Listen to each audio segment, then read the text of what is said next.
Hello, and welcome to the Secret Adventures of Black People. I'm your host, Nicole Hill.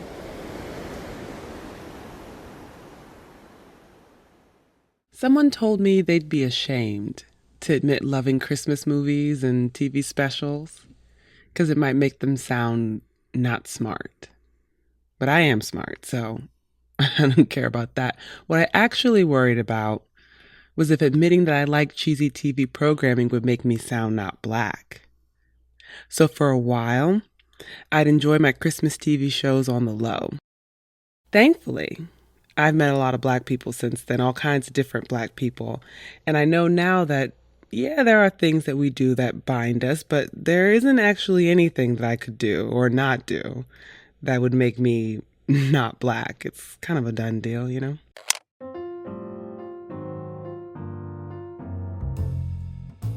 And now I feel a little sad for myself that that was ever a real concern, but grateful for a new understanding of what it means to be black, and especially grateful to be able to proudly say that this entire season is devoted to the holidays and to cheesiness and to the countless number of ways there are to be black.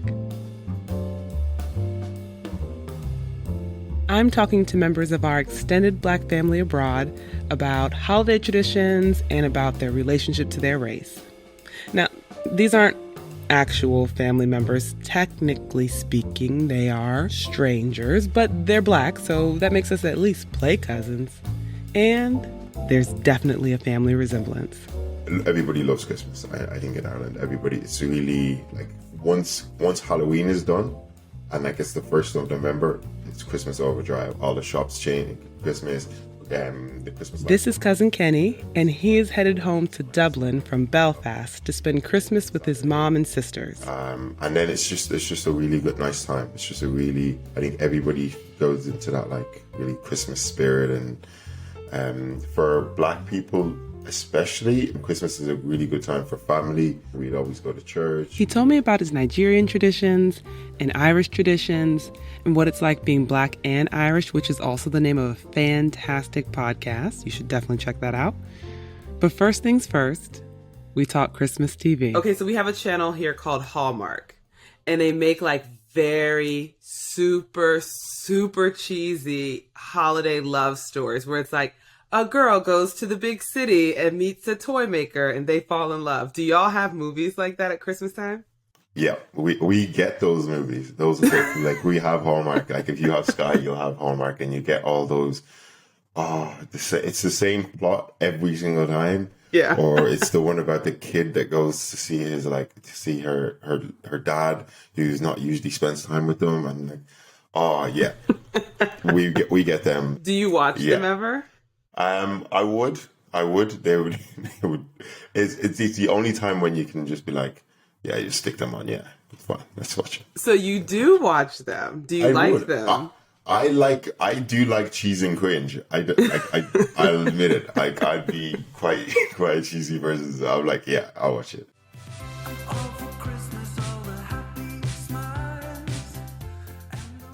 You said your parents are from Nigeria? Yes. Okay, so do you all have like a blend of traditions then, or is it all Irish? I suppose there would be a blend of traditions. So I suppose the blend would really be in probably the food that we eat. So obviously traditional Irish, like Christmas dinner would be turkey, chicken, roast potatoes, stuffing, that kind of thing. Mm-hmm. But like if you're Nigerian, you'd probably have some jollof rice and chicken and stuff like that. Super malt, you'd have some Pure Heaven or Slur instead of sort of mulled wine. What is Pure Heaven? What's that? So Pure Heaven is a brand of non-alcoholic wine, which is just really sweet and just really nice. I don't know if you can get it. You should. If you go into an African store, you might be able to get it there.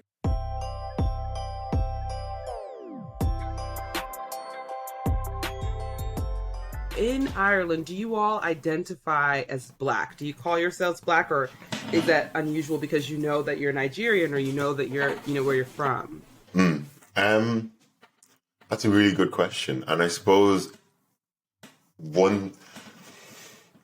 So, for example, for myself, I was born in Nigeria. I moved to Ireland when I was 4 years old. I'm 25 now, so I've been here pretty much all my life. All my education has been here. I would still very much consider myself Nigerian, but I would say I'm Irish. I would say like I understand the Irish way of life. I understand Irish culture. So I would say like I'm Black and Irish. Mm. There's I suppose a lot of people would contest that. Mainly probably a lot of racist people would contest that. But like I would consider myself, I suppose, Black first, Nigerian second, Irish third. Because like growing up, I was very much obviously going in school, Irish culture. But when you come home, you're very much ingrained in Nigerian culture. My mom would speak Yoruba to me. I'd understand it fluently. Wouldn't be able to speak it great, but like, I can understand it fluently. Like we'd have Yoruba and Nigerian cuisine. All my friends, like my close friends right now, friends growing up, would be Nigerian or sort of some or African. But like I'd still have some Irish friends as well.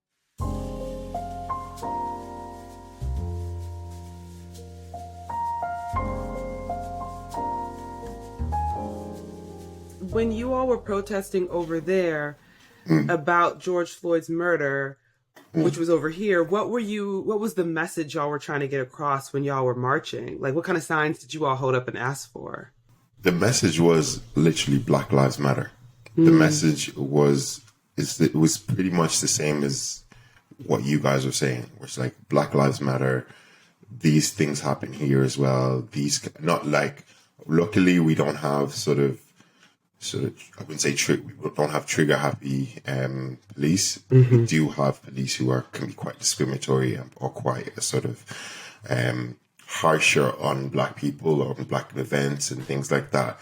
So we've been experiencing discrimination as well. So we were trying to say Black Lives Matter. Black people need opportunities as well. Black people need to sort of feel a part of the society as well.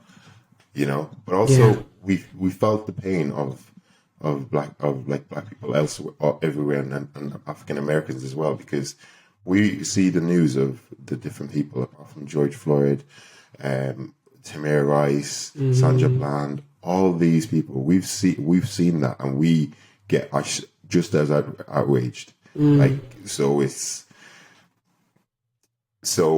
I think obviously standing in solidarity, but also we have our own fight here as well. Like there's a huge generation of migration from of African people to Ireland and the UK back in like the late 90s, early 2000s. So a lot of these kids these days growing up are about 20, my sister's age, they would have been born here and stuff like that. So they're integrating into that Irish society and into Irish culture. There was Black people way before that, but there wasn't like a lot. Yeah. But like now there's a lot more.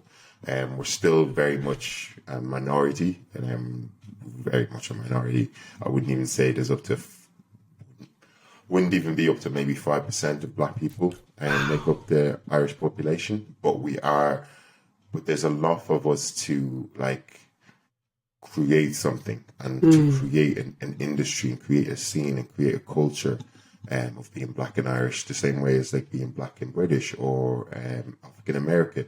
So I think that's what we're formulating, and that's what we're sort of creating ourselves. But it's just being proud to say, oh yeah, I'm Nigerian or I'm Black. But yeah, I'm also from Ireland, and I've grown up in Ireland, and my education's been in Ireland, and I love Irish people, and I love the Irish way of life, and I love the Irish culture. I love the Irish weather. Not really, but I was going to say, do you? Not really, but you know.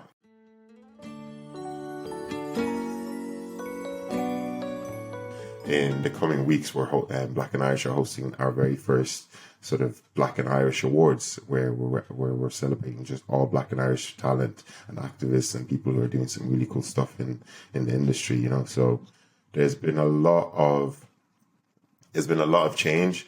There's still a long way to go, because even announcing that, there was so many comments from people being like, oh, is this not segregating more? Wow. What is this about? All this kind of stuff. they were always going to get that. Right. So there's I see that sigh is like, well, like I remember last year was a very tough year for me personally, like obviously being in the pandemic, but also then all these stories coming up, all these people telling them the experiences of being Black and what people have gone through. And then there was the whole like NSARS movement in Nigeria as well. There was a lot last year, and it just shows you how hard it is being Black sometimes, you know? Yeah. So, yeah. But there's a long way to go. We're doing a lot. We're doing good things. And yeah, hopefully continuing the fight, you know?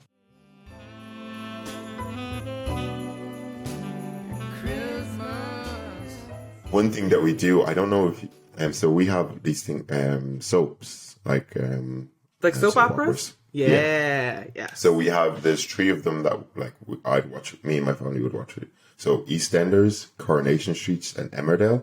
Okay. And they always have a Christmas special where something blows up or something happens. That is literally, so Christmas Day is eat, chill, wear some Christmas clothes, take some pictures, all that kind. And then when it comes to like 7 o'clock, you're on Emmerdale for an hour.